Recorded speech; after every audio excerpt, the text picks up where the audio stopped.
Assalamualaikum warahmatullahi wabarakatuh. Bismillahirrahmanirrahim. Alhamdulillah wassalatu wassalamu ala Rasulillah wa ala alihi wa sahbihi wa mawalah. Rabbi syrah li sadri wa yassir li amri wa hlul 'uqdatam min lisani yafqahu qawli amma ba'du. Para asesor Ban SM Provinsi Jambi yang saya hormati, Bapak Ibu hadirin wal hadirat yang berbahagia. Baik, pada kesempatan kali ini saya akan menyampaikan berbagi informasi lah ya tentang pedoman atau teknik menyusun rekomendasi hasil visitasi. Sebelumnya saya akan coba share screen untuk materi yang akan saya sampaikan ini. Baik, ini.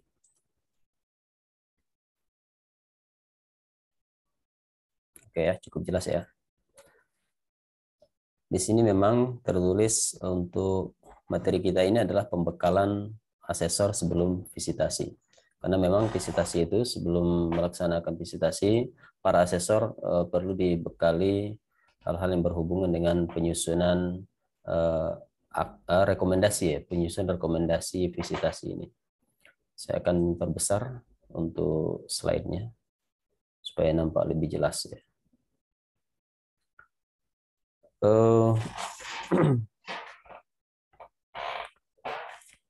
Pertama kita akan bicara tentang definisi dulu ya. Artinya sebelum kita memulai sesuatu, tentu kita harus paham dulu apa itu pengertian daripada hal-hal yang akan kita bahas itu gitu ya. Definisi pengenalan awal ya.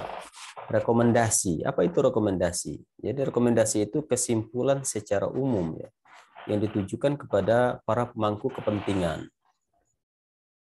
di daerah yang dikaitkan dengan upaya perbaikan dan peningkatan mutu pendidikan dan peningkatan capaian kinerja satuan pendidikan daerah. Jadi di sini kita fokus ya, artinya memfokuskan untuk rekomendasi ini memang kita khususkan kepada para pemangku kepentingan, ya kan. Maka karena kita ini bicara tentang rekomendasi dalam hal bidang pendidikan, tentu para pemangku kepentingannya adalah kepala-kepala pimpinan yang membidangi tentang pendidikan di suatu daerah. Nah, oleh karena itu kita akan lihat dari rekomendasi dari deskripsi ini ada hal-hal yang perlu kita perhatikan pada saat kita menyusun rekomendasi. Yang pertama, pada saat asesor melakukan penyusunan rekomendasi, ini tentu tidak pribadi atau orang per orang asesor yang menyusun rekomendasi itu. Nah, kita tahu bahwa rekomendasi itu disusun oleh asesor 1 dan asesor 2 secara bersamaan. Nah, jadi dia tidak akan bekerja sendiri gitu ya. Kemudian rekomendasi ini baru bisa dibuat setelah semua penilaian, baik itu penilaian individu ataupun kelompok itu sudah dilakukan oleh asesor 1 dan asesor 2. Jadi dengan demikian, kalau penilaian belum selesai, baik dari asesor 1 ataupun asesor 2, itu kita tidak akan bisa untuk membuat semacam rekomendasi. Karena rekomendasi itu bisa dibuat setelah kita melihat gambar secara utuh dari hasil visitasi yang kita lakukan itu gitu ya. Kita akan melihat nanti mana item-item penting yang kita anggap layak untuk direkomendasikan.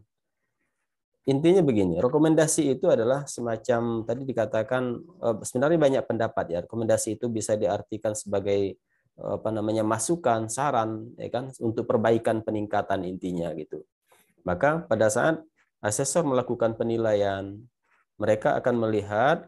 para asesor akan melihat mana ini item-item atau indikator-indikator yang dianggap lemah, sehingga indikator-indikator yang dianggap lemah itulah nanti yang akan menjadi bahan dasar untuk dijadikan rekomendasi ya gitu.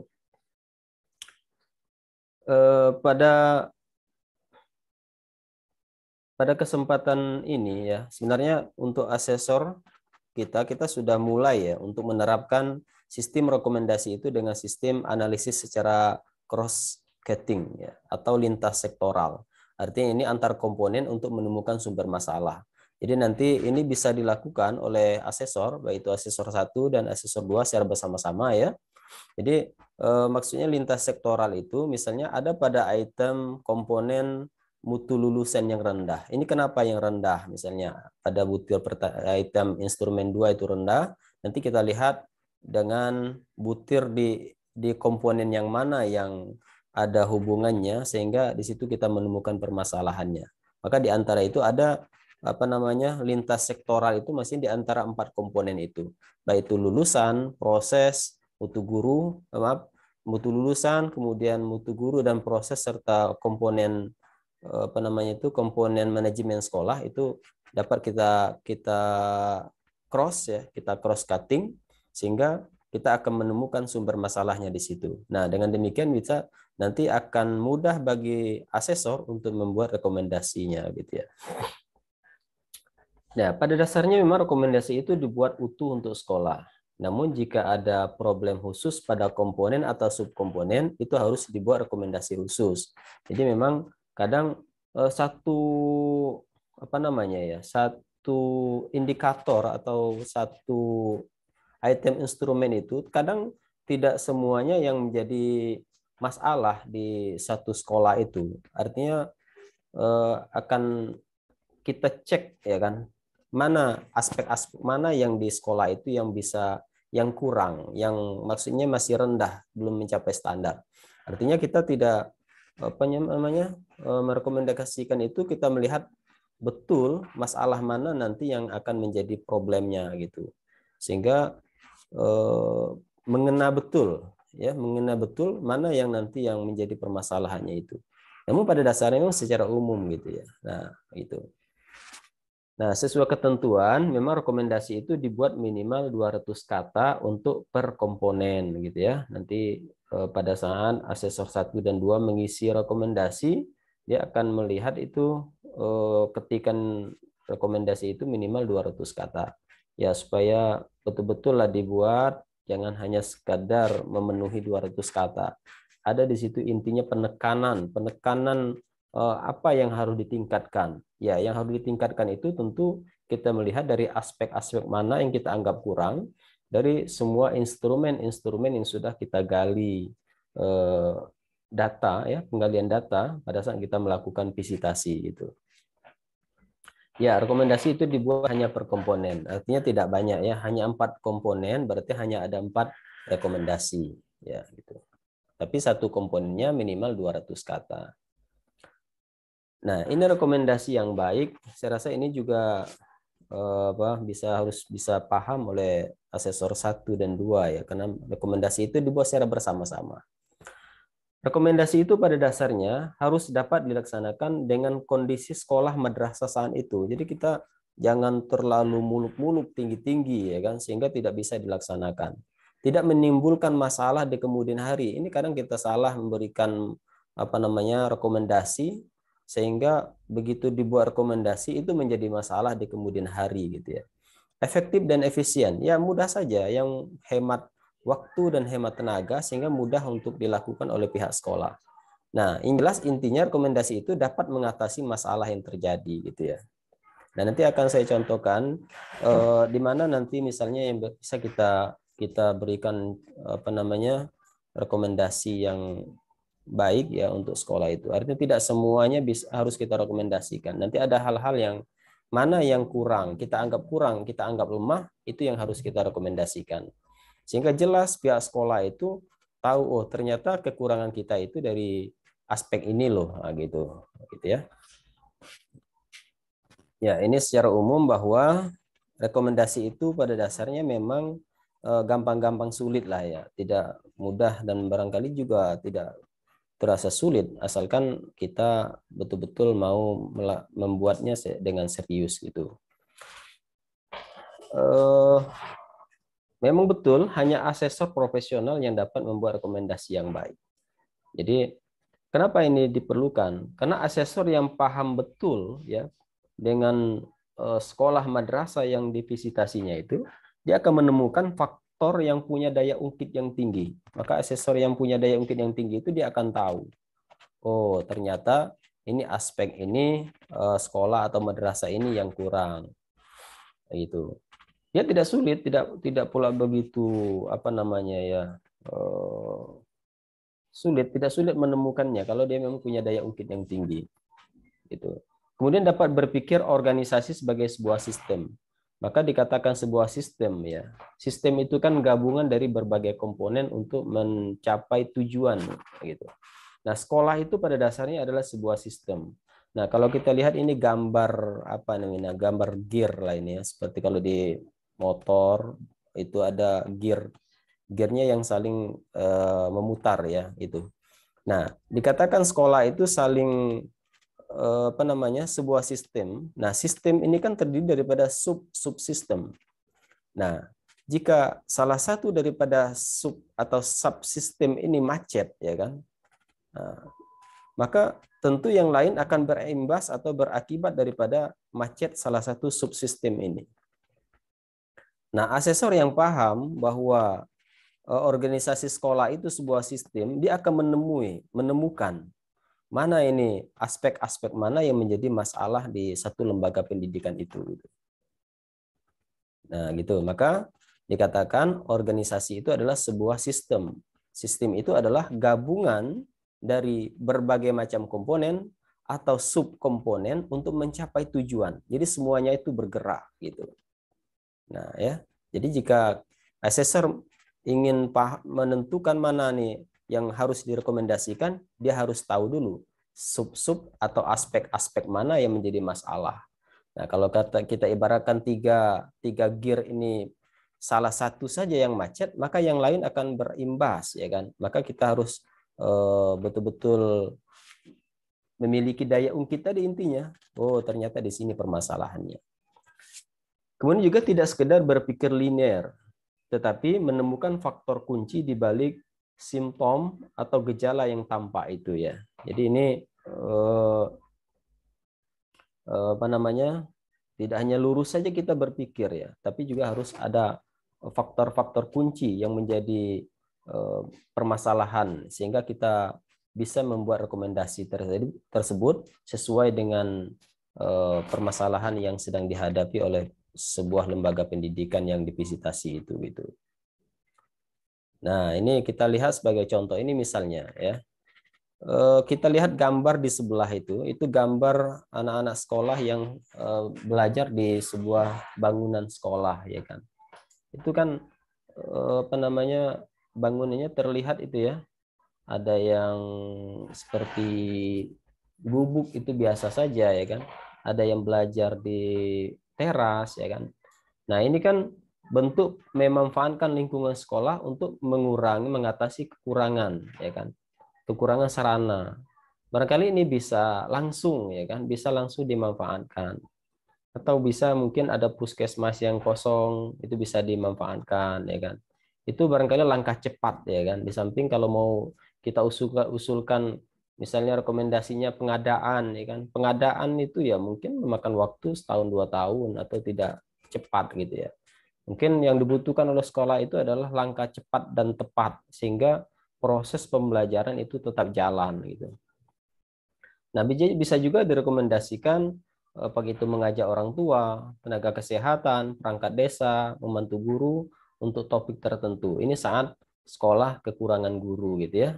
Ini mungkin ini jika di suatu sekolah barangkali sekolah-sekolah yang terisolir lah gitu ya, atau yang 3T barangkali. Sehingga ini butuh tenaga-tenaga bantu ya kan.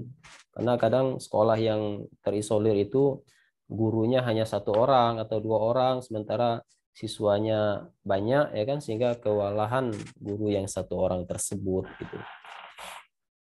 Nah, kemudian kerjasama dengan perpustakaan desa. Ya, ini sekarang kan sedang maraknya program di desa itu membangun perpustakaan. Nah, ini bisa dimanfaatkan. Artinya bisa dilakukan kerjasama lembaga pendidikan tersebut, sekolah atau madrasah, jika memang tidak punya perpustakaan. Nah, ini bentuk real. Jika asesor itu memahami kondisi, dia bisa memberikan langsung rekomendasinya yang cepat dan tanggap, sehingga pihak sekolah itu bisa langsung bergerak. kadang memang pihak sekolah ini kan tidak terpikirkan dia sampai ke sana. Perpustakaan di sekolah tidak ada, sementara di desa ada perpustakaan. Nah, kadang ini tidak terpikirkan oleh pihak sekolah. Maka di saat asesor melakukan visitasi, jika menemukan kendala seperti itu, ini kan bisa menjadi saran atau rekomendasi untuk sekolah atau madrasah tersebut gitu ya. Langsung jadi bisa diterapkan langsung gitu, cepat ya. Ya, hanya asesor yang paham dunia persekolahan yang dapat memberikan saran terobosan. Ya, yang namanya terobosan itu kan harus cepat, tepat dan cepat ya, gitu. Ya, ini yang ditentukan dari Ban SM bahwa rekomendasi kita masih menggunakan istilah 4M ya. Pertama, memengaruhi, mengarahkan, menggerakkan, dan memberdayakan. Jadi kalau yang pertama itu memengaruhi ya, bahasanya kok memengaruhi ya, seperti itu. Apa itu? Memberikan alasan dengan dasar yang rasional. Artinya begitu kita memberikan rekomendasi, apa yang kita dari permasalahan yang sudah kita temukan tadi, bahwa di situ ada aturan-aturan atau regulasi yang relevan dari aspek-aspek yang kita temukan kekurangan tadi gitu. Ya, bicara tentang sarana prasarana, tentu ada aturan tentang sarana prasarana. Kemudian guru misalnya, kan ada tentang mutu guru, guru yang kurang atau guru yang belum banyak sarjana ya kan. Tentu nanti ada aturan tentang bahwa guru itu minimal harus S1. Nah, tentu aturan-aturan itu yang juga harus dikuasai dan dipahami oleh para asesor ya. Artinya nanti pada saat mereka membuat rekomendasi, dia paham, oh ini loh dasarnya bahwa rekomendasi itu punya dasar regulasi ya, punya regulasi. Atau teori pun juga boleh, gitu ya. Kemudian filosofi juga dengan Pancasila ataupun yang dan lain-lainnya gitu ya. Kemudian yang kedua, mengarahkan. Nah ini yang kedua, dalam narasi rekomendasi kita ada narasi yang narasi tentang mengarahkan. Jadi mengarahkan itu maksudnya apa? Menggambarkan kondisi seperti apa yang harus dicapai, target ini ya kan. Itu targetnya seperti apa ini? Nah, ini dapat kita contohkan, semua guru harus mendapatkan pelatihan tentang metode mengajar 40 jam tiap tahun misalnya ya kan. Nah, itu. Atau kalau yang SMK, PKL harus sesuai dengan bidang keahlian siswa dan dilakukan selama 1 semester. Nah, ini kan langsung tepat, arahannya tepat, targetnya jelas gitu. Atau siswa SLB kita contohkan, setiap siswa SLB kelas 10 harus memiliki PPI yang dibuat berdasarkan asesmen, ya kan? Nah, gitu. Jadi di situ ada narasi tentang target, ya kan, sehingga jelas dan bisa langsung diterapkan oleh pihak sekolah gitu. Ya nanti tergantung pihak sekolah juga, ya kan. Kalau memang mereka mau menerapkan, mengikuti ya syukur-syukur bisa langsung mengadakan perubahan. Tapi bagaimanapun ini hal kan tergantung dengan pihak sekolah. Kalau sekolahnya tidak mau juga ya mau diapakan ya, gitu. Kemudian yang ketiga adalah menggerakkan. Nah, ini menggerakkan ini menyarankan bentuk kegiatan atau bagaimana tindakan yang dilakukan. Nah, tentu di saat kita memberikan rekomendasi dengan narasi menggerakkan ini, kita harus mengacu dari aspek-aspek yang kita anggap hasil penilaian tadi adalah kita anggap rendah, hasil penilaiannya masih rendah ataupun kurang tadi gitu. Nah, nanti saya contohkan. Kemudian berikutnya adalah memberdayakan. Nah, memberdayakan ini menyebutkan siapa saja yang harus terlibat dalam tindakan tersebut. Tentu kalau di pihak sekolah itu ya tidak terlepas dari guru, penegak pendidikan, siswa, orang tua, ataupun komite. Gitu. Nah, barangkali ini yang perlu saya tambahkan lagi, menggerakkan ini. Menyarankan bentuk kegiatan atau bagaimana tindakan. Sebenarnya asesor bisa dengan mudah bagaimana cara menggerakkan kegiatan tindakan ini, ya kan. Misalnya saya ingin contohkan seperti ini dalam hal poin menggerakkan tadi gitu ya. Saya ingin mencontohkan ini ada apa namanya seperti ini item yang perlu direkomendasikan ini ya. Bentar saya share screen.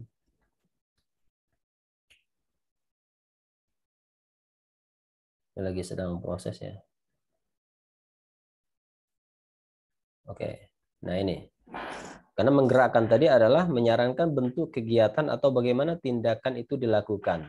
Nah, misalnya kita contohkan seperti ini.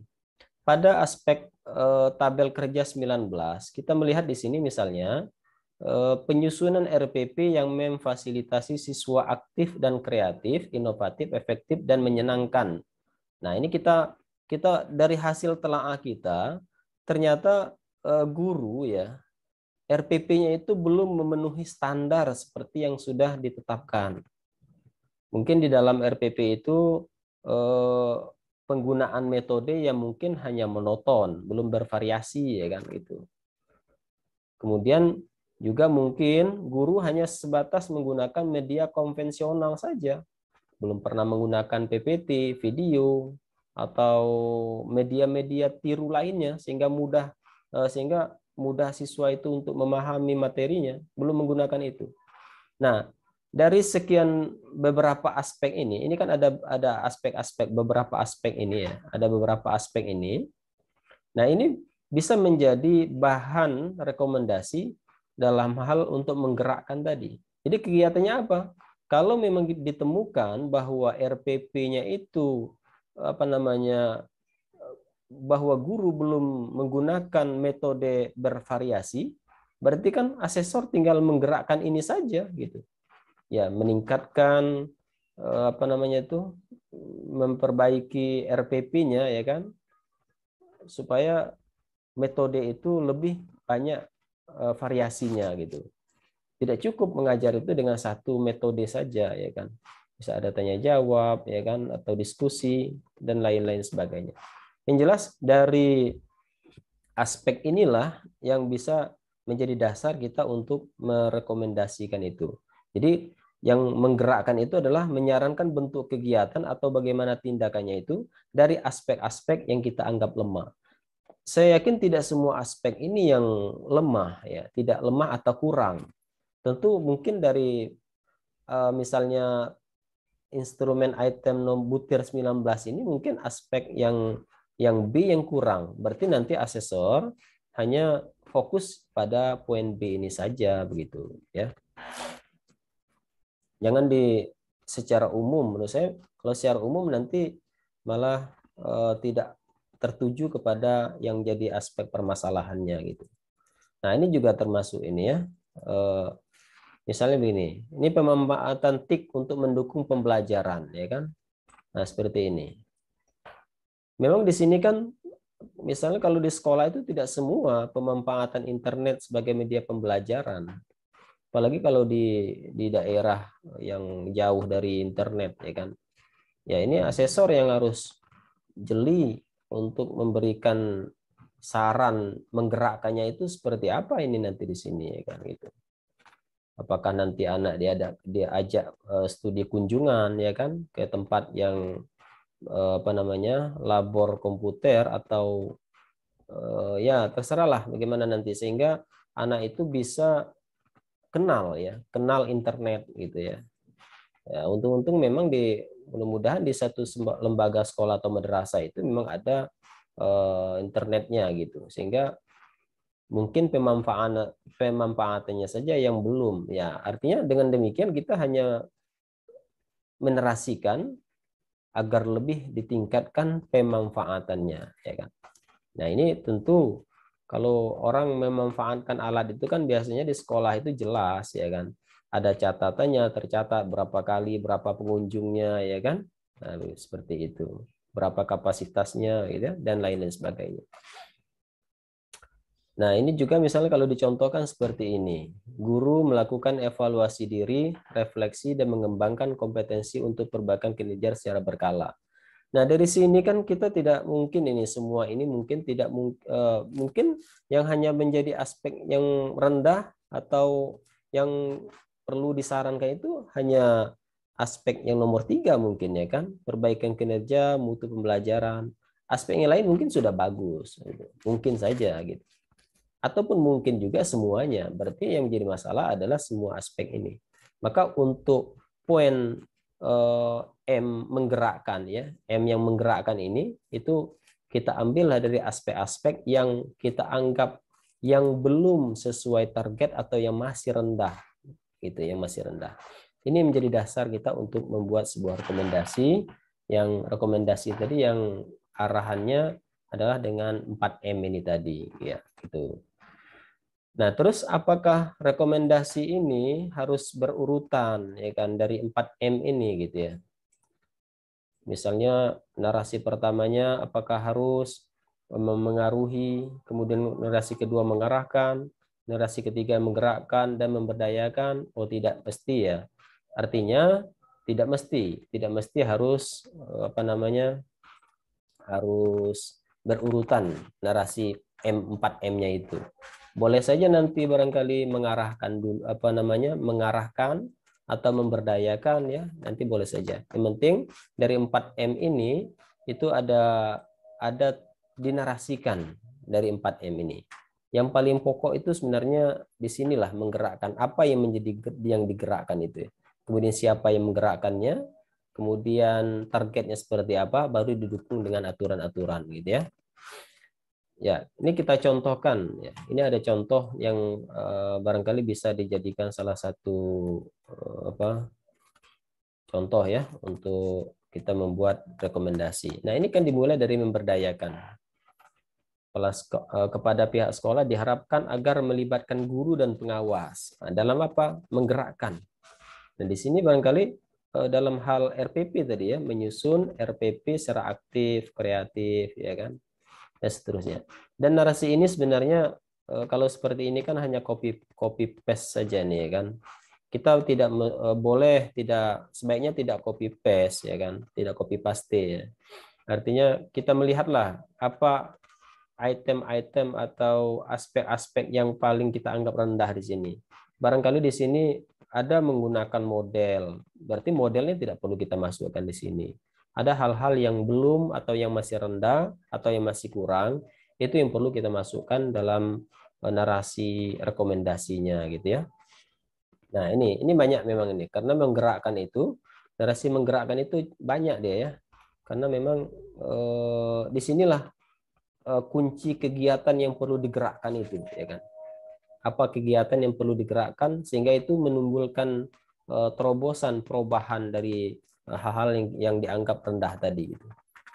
Nah, kemudian baru didukung dengan memengaruhi sesuai dengan Permendikbud nomor 17 tahun 2007, gitu ya.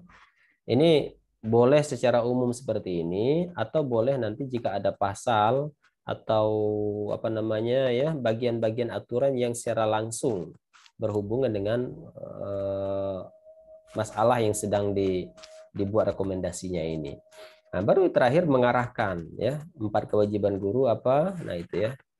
Saya rasa ini sebagai contoh untuk asesor untuk membuat rekomendasi. Mudah-mudahan apa yang saya sampaikan ini bisa sama-sama kita paham, ya, kita mengerti, dan semoga kita semua selalu diberikan hidayah oleh Allah Subhanahu wa taala. Terima kasih, mohon maaf saya akhiri. Wallahul muwaffiq ila aqwamit thoriq. Assalamualaikum warahmatullahi wabarakatuh.